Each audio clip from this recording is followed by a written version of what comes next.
Herzlich willkommen zum Sonntagsgespräch auf WLAN 24. Heute haben wir einen Gast. Er macht Bluesmusik und hat vor kurzem sein 17. Album veröffentlicht. 17, das muss man sich einmal auf der Zunge zergehen lassen. Herzlich willkommen, Philipp Fankhauser. Schön, bist du da. Christian, ich freue mich, vom Kanton Thun in Kanton Chur raufzufahren. Ja, eine Riesenreise ist ja das, oder? Ja. Also, was ist das? Ist das 3 Stunden ja, sogar? 3 Stunden sind das schon. Ja. Ja, aber das macht man gerne. Ich liebe Chur und komme gerne rauf. Jetzt bist du ja nächstens zu Gast mit dem neuen Album im Langquart im Ried. Ja. Was ich mich noch gefragt habe, es ist ja eigentlich eine reine Coverplatte, die jetzt du hier gemacht hast. Sind dir die Ideen ein bisschen ausgegangen oder bist du jetzt einfach so in einem Alter, wo du findest, jetzt mache ich mal den richtigen Leuten ein Tribut?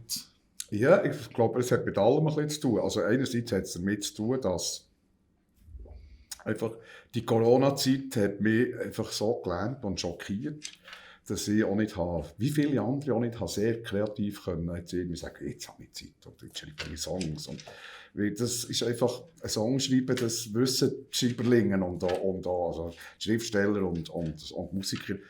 Es ist nicht einfach her und sagst, so, jetzt schreibe ich Songs, es braucht irgend. Und also so viel Mal eben so Ideen ausgegangen, ich bin eigentlich schon dauernd am Versuchen, so etwas zu machen.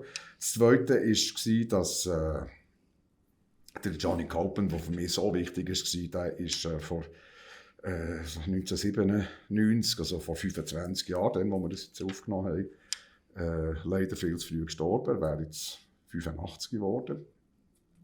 Er ist mit 60 gestorben.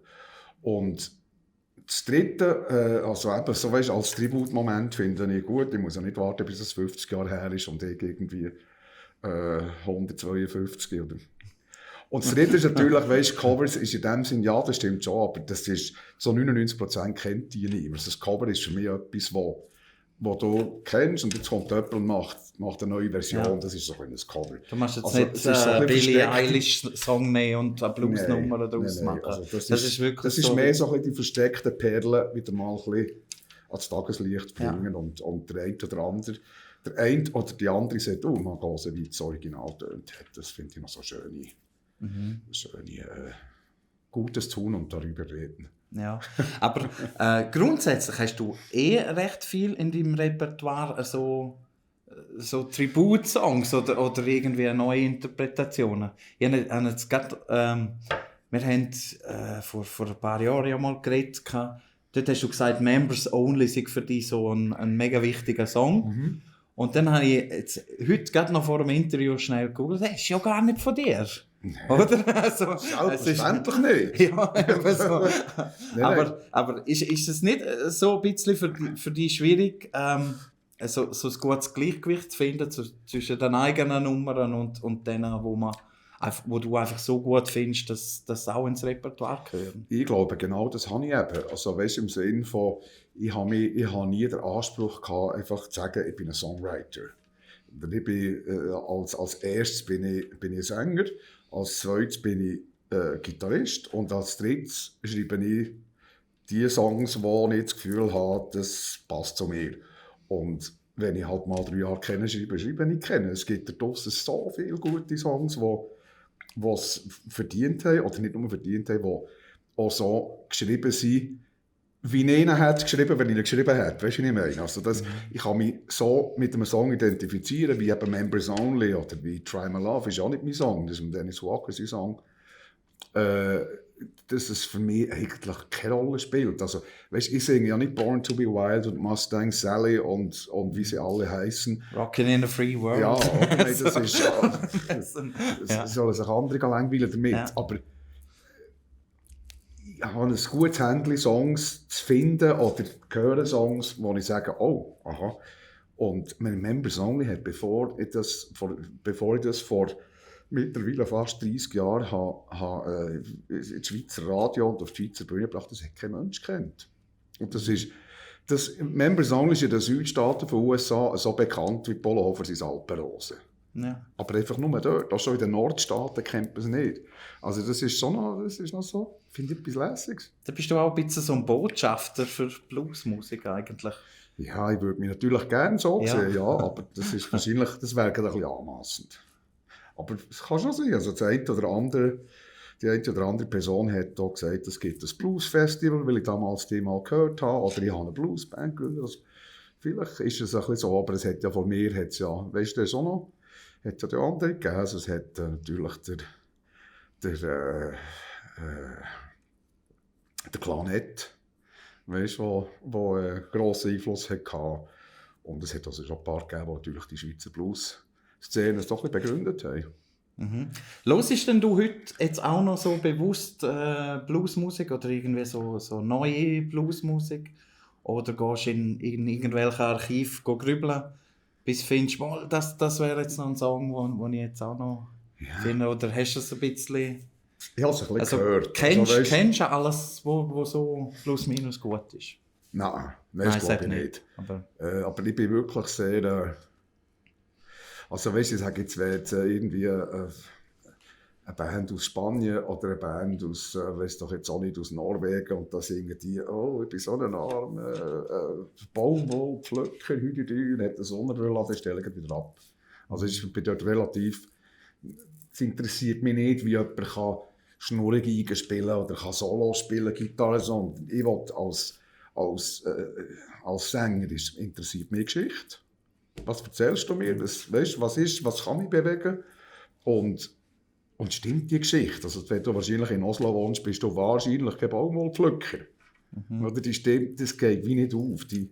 Ist das ein bisschen wie die kulturelle Aneignung, die man jetzt im letzten Jahr... Also, ich habe müssen. Ich habe auch mit dem Reggae... Also, ich finde es eigentlich verrückt, dass man so auf den Reggae-Leute umhaut. Momentan. Also, der Blues ist ja viel näher eigentlich. Ja, wobei, der mehr wundert, warum heisst die Band Laubarm? Ja. Du weißt, zu wem man Laubarm sagt, welche Teile von der Volksgruppe. Also, Laubarm ist ein Schwuler. Und warum haben sie Rasta gezöpft? Ist das wegen dem Reggae oder ist es wegen der Religion? Wo ja Homosexualität auf das Schärfste verurteilt. Könnte eben auch sein. Es ist einfach in mehreren Sinnen dass sie da etwas kommunizieren. Unstimmig so, ja. Oder? Ja.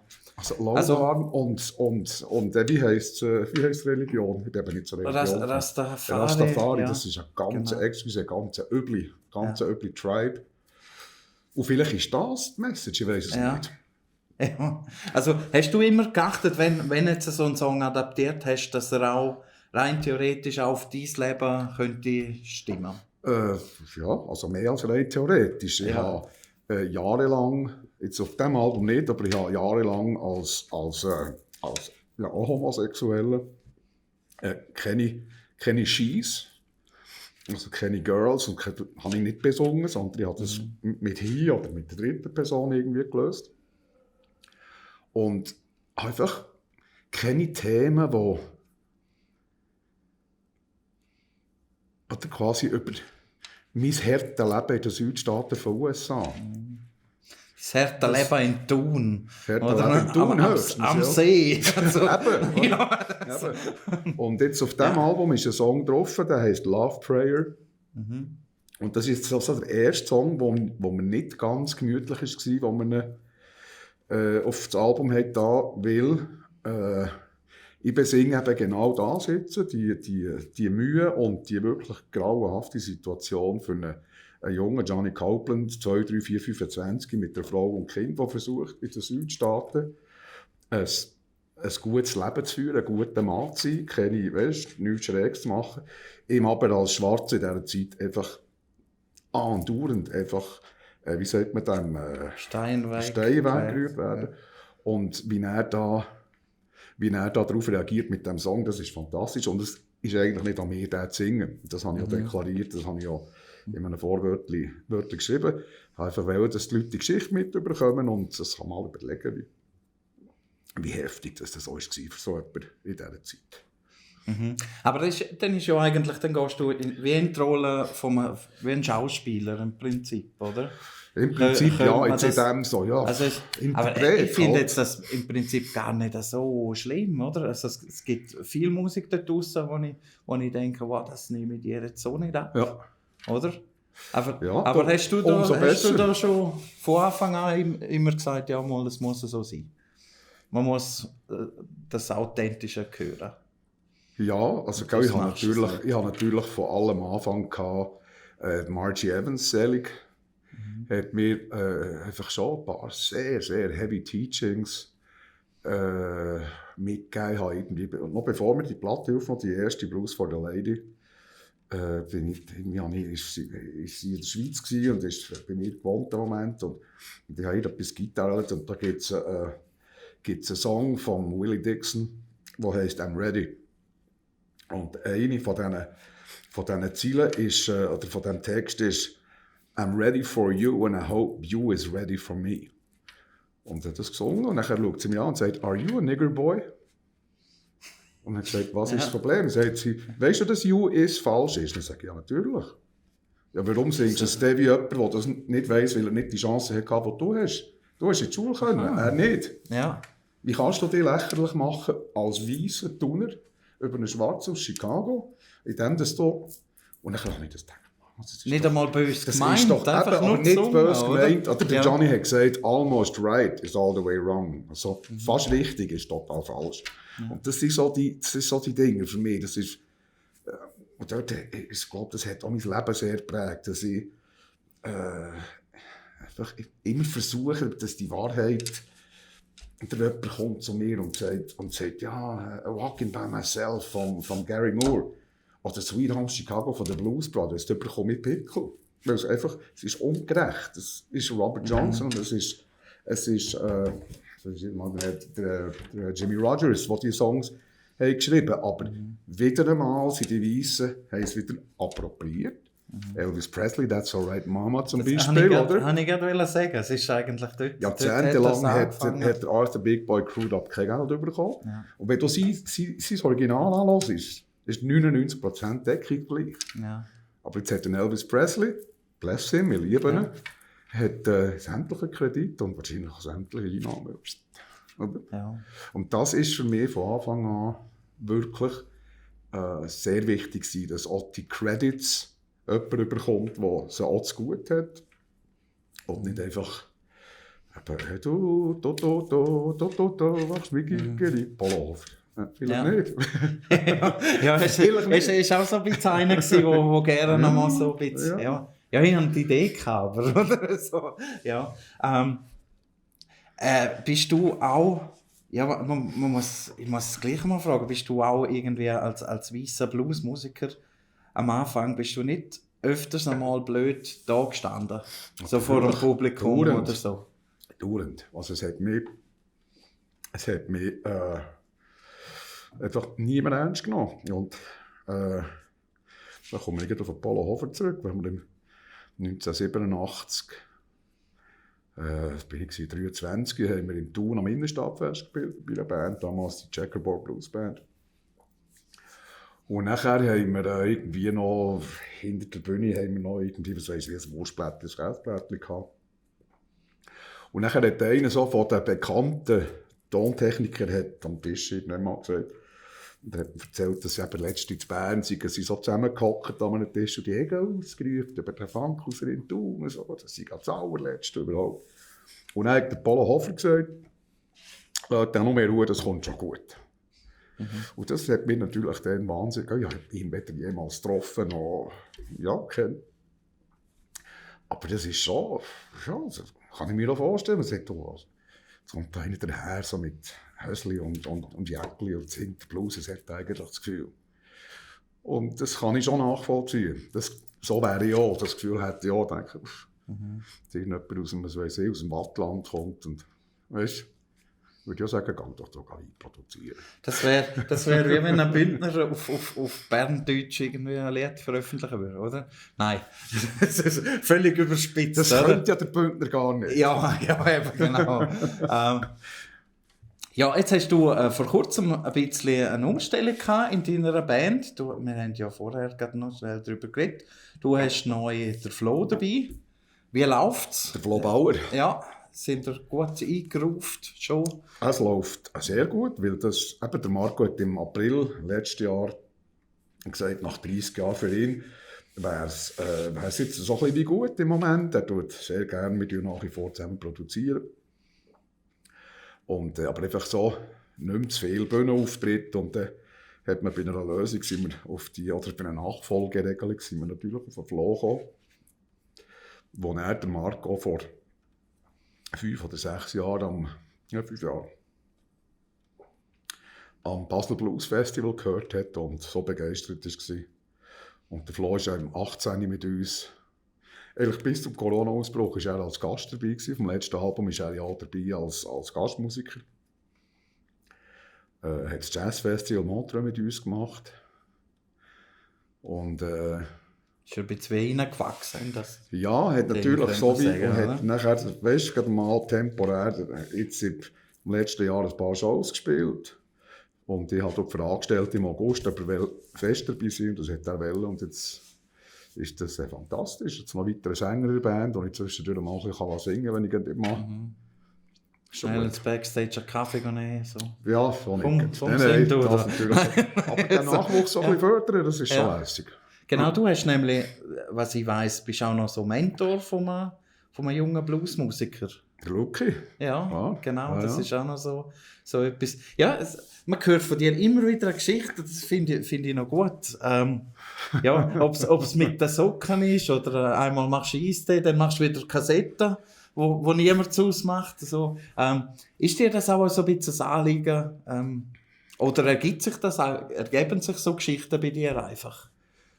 Ja, wie soll ich sagen, das ist vielleicht so ein bisschen, oder das jetzt mal, das hat vielleicht auch ein bisschen etwas zu tun mit einfach nicht in diesem Mainstream vertrinken und nur weil jetzt alle es gut finden, ich bin ein Star, hol mich hier raus, dass es jetzt gut ist, dass man vielleicht auch mal ein bisschen signalisieren, es gibt noch eine andere Möglichkeit, es gibt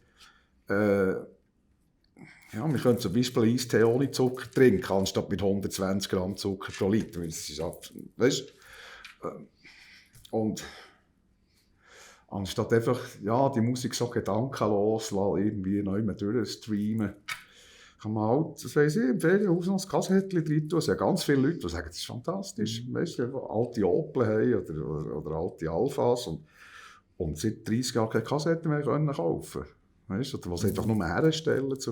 Es ist einfach so ein kleines, einfach nicht einfach alles immer gehen und sagen, es hat, eine Sängerin aus Zürich hat schon vor 12 Jahren hat sie DRS3 rausgepraschallert, ich muss es wirklich sagen. Und damals, weißt, ohne Fact-Check, also es hat dann niemand gesagt, Moment, die hat gesagt, der CD-Markt ist gestorben in der Schweiz.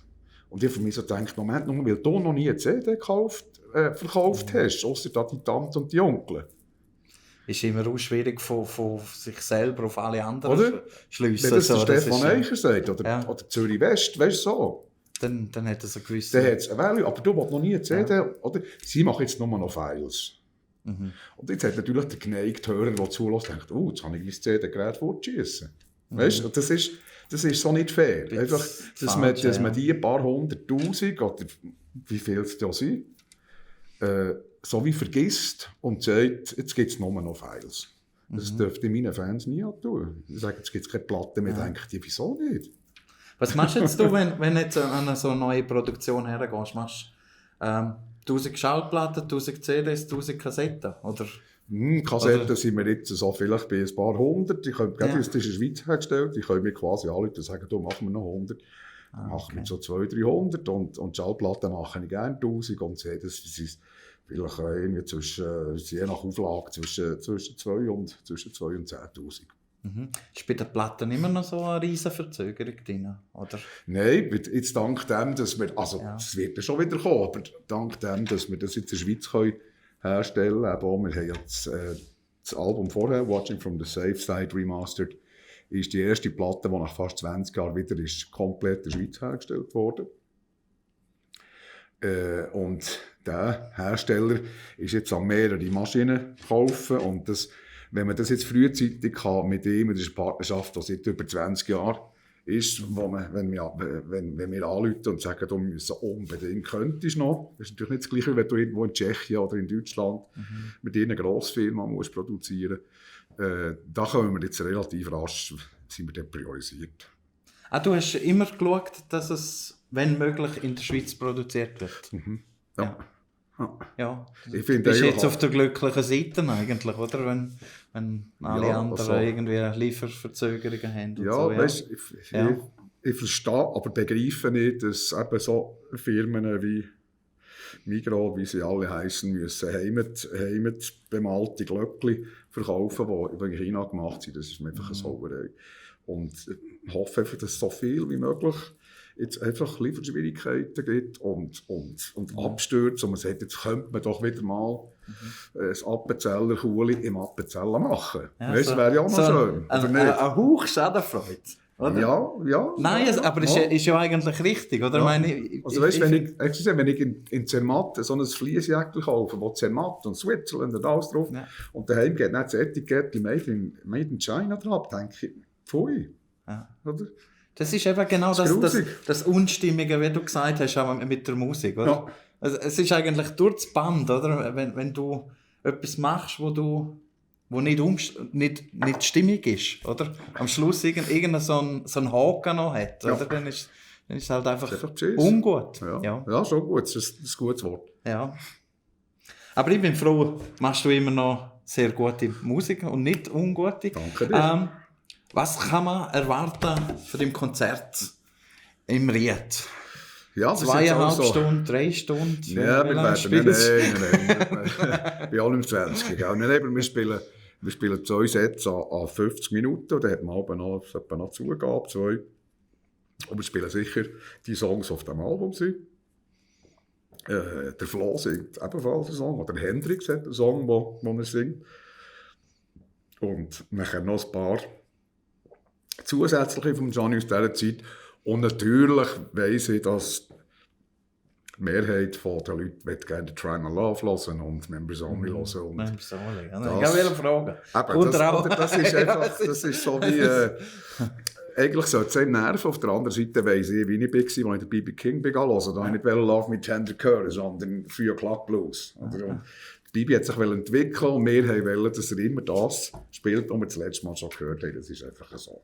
Ja. Und das ist schon gut, das sind halt Emotionen, die das Alpenrosa oder Sommer 68-Syndrom, genau, Polo gesagt hat. Genau, da kannst du mal den Bruce Springsteen fragen oder einfach alle, es ist immer das Gleiche. Der hat auch gerade eine Coverplatte gemacht übrigens. Ja. Der Herr Springsteen? Ja, okay. Das ist lustig, ja. Es ist glaube ich, einfach so momentan gerade angesagt, ja. Hey, super, danke vielmals, dass du da bist. Danke dir, Christian. Die gut Schallplatte, Kassette, CD, Stream gibt es glaube ich auch, aber kaufen richtige Musik. Ja, wo man anlangen kann. Das ist cool. Ja, Langquart im Ried ist er. Welches Datum? 18. Februar, das ist 2 Tage bevor meinem 39. Geburtstag. 39. Geburtstag, feiern mit ihm rein. 18. Februar, Langquart im Ried. Ich werde sicher dort sein. Danke, dass ihr zugeschaut habt und bis zum nächsten Mal.